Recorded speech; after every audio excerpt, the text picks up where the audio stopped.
Sejauh mana kaum muslimin wajib untuk taat kepada penguasa yang ada? Bagaimana jika ia menyuruh atau memerintah kita berbuat maksiat? Kamana wae ujang. Dan celah apa dibolehkannya kita untuk memberontak kepada penguasa yang ada?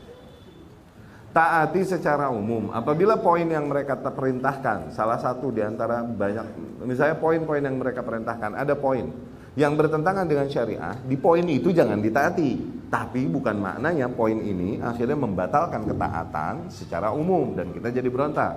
Sama seperti mengagungkan dan patuh kepada orang tua patuh, agungkan, iya.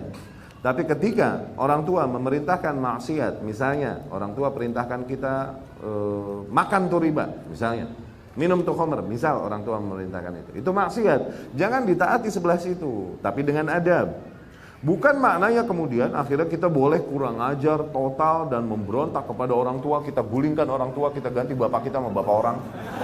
Bukan begitu.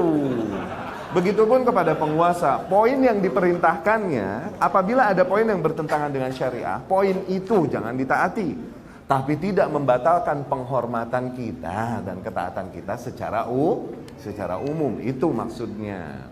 Oke? Bukan dengan satu kasus ini akhirnya kita batalkan ketaatan totally dan kita jatuh, alah, nggak habis-habis kalau gitu. Tidaklah ada satu pemerintahan pun kecuali pasti terjadi padanya maksiat. Kenapa? Soalnya orang yang mimpin, bukan malaikat. Pasti udah. Ya. Apalagi pemerintahan masa kini, ya. Pemerintahan masa kini. Hasya lillah, nggak termasuk pemerintah Khulafa ar-Rasyidin, ahdin nubuwah. Oke lah itu menjadi patokan jargon keadilan, oke, jargon keidealan. Itu pun masih dikeluhkan oleh sebagian kaum, dituduhkan kezaliman, ya kan? Dituduhkan berhukum dengan hukum lain selain hukum Allah. Tuh lihat, nggak habis-habis. Celah apa dibolehkannya kita untuk memberontak kepada penguasa yang ada? Nggak ada celahnya. Kalaupun ada dengan syarat-syarat yang berat. Ketika kau melihat kekafiran yang nyata, tuh melihat tarau kufron bawahan, melihat kekafiran yang nyata, bukan kabar yang beredar. Bukan kabar yang beredar, bukan melihat gambar yang bisa diedit, bukan. Kau melihat terjadi kekafiran yang nyata padanya.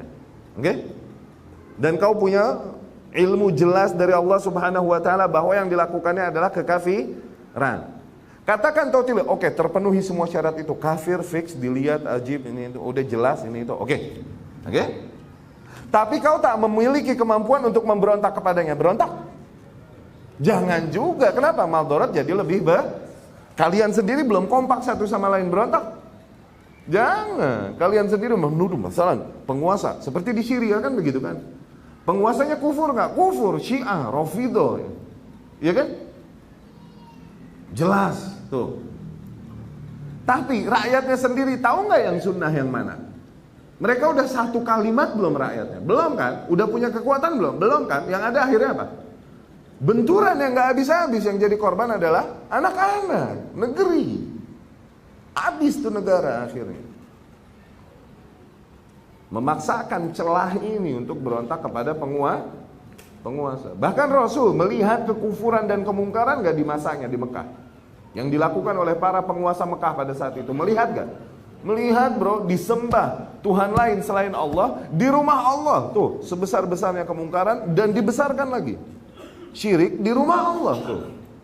Tapi apa Rasulullah SAW melakukan? Usaha-usaha underground untuk mengkudeta penguasa yang ada?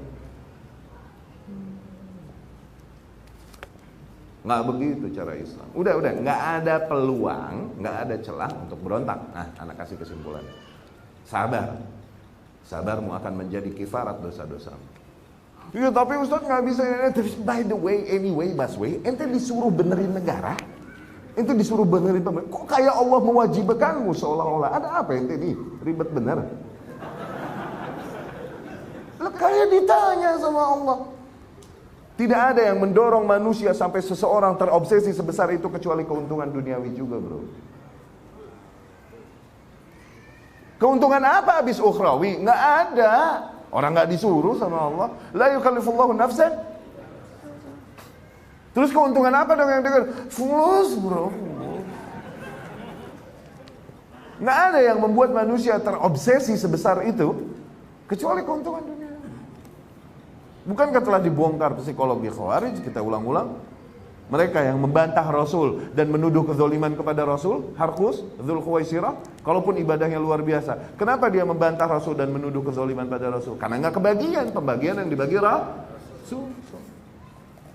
Mereka yang mau mengeluhkan dan mencaci Utsman bin Affan radhiyallahu anhu pada masanya pada saat itu. Abdullah bin Umar berkata kepada mereka, "Innama huwa hadhil amwal." Ente orang ini pada panas gara-gara urusan harta sebenarnya ini. In a'takum Utsman raditum. Kalau ente dibagi sama Utsman, ridha ente jinak. Wa in mana'akumuhu sakhittum. Tapi ente enggak dibagi, akhirnya pada ngambek nih. Itu udah dibongkar akhirnya.